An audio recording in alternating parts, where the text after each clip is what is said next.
Welcome to the last breakfast. Please enjoy the video. You'll start by confirming the Windows build so you know what to expect.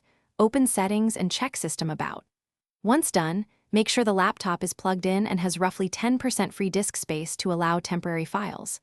Then go directly to Settings, choose Update and Security, and click Check for updates. You're initiating the process now, so watch for automatic download prompts and approve them.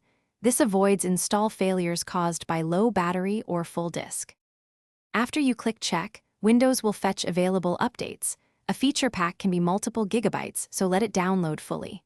Once download completes, select Install Now or schedule a restart. Picking a time prevents lost work. During installation, watch progress percentages and any restart countdowns. Do not power off mid-install.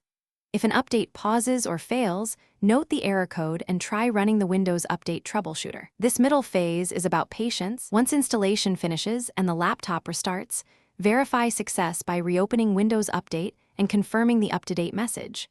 Also spot-check core apps and drivers. If a device shows a warning in Device Manager, update that driver from the manufacturer or via Windows Update. If the system is stuck on a loop or an error appears, run the Windows Update troubleshooter to auto-fix common faults.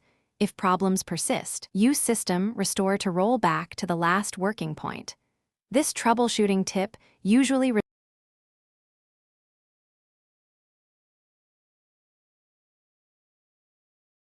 Thanks for watching. If this was helpful, leave a like and consider subscribing. See you next time.